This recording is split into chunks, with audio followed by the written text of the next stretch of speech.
മക്കളെ നമ്മൾ ഇന്ന് നോക്കാൻ പോകുന്നത് സമയത്തിന്റെ അല്ലെങ്കിൽ ടൈമിന്റെ പ്രിപ്പോസിഷൻസ് ആണ്.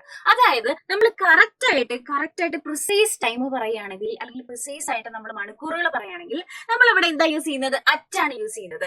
At 5 o'clock the program starts at 5 o'clock. Correct നമ്മൾ ആ ടൈം എടുത്ത് പറയാണ് അല്ലെ, പ്രിസൈസ് ടൈം പറയാണ് അല്ലെങ്കിൽ പ്രിസൈസ് അവർ പറയാണ്. അപ്പൊ നമ്മൾ അവിടെ എന്ത് യൂസ് ചെയ്യും? അറ്റ് യൂസ് ചെയ്യും. ഇനി നമ്മൾ ദിവസങ്ങളോ അല്ലെങ്കിൽ ഡേറ്റുകളോ ആണ് പറയുന്നതെങ്കിൽ നമ്മൾ അവിടെ എന്താ യൂസ് ചെയ്യുക? ഓൺ ആണ് നമ്മൾ യൂസ് ചെയ്യുക. On Wednesday, on Friday. അപ്പൊ നമ്മൾ ദിവസങ്ങളോ അല്ലെങ്കിൽ ഡേറ്റ്സോ പറയുമ്പോൾ നമ്മൾ അവിടെ എന്ത് പ്രപ്പോസിഷൻ യൂസ് ചെയ്യും?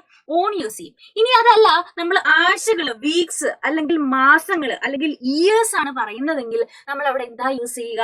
ഇൻ ആണ് യൂസ് ചെയ്യുക. ഇൻ 1995 അല്ലെങ്കിൽ ഇൻ 2025. കണ്ടോ? അപ്പൊ നമ്മൾ വീക്സും മന്ത്സും ഇയേഴ്സും പറയുമ്പോൾ ഇൻ യൂസ് ചെയ്യും. കറക്റ്റ് ആയിട്ടുള്ള പ്രിസൈസ് ടൈംസ് ആണ് നമ്മൾ യൂസ് ചെയ്യുന്നെങ്കിൽ നമ്മൾ അറ്റ് പറയും.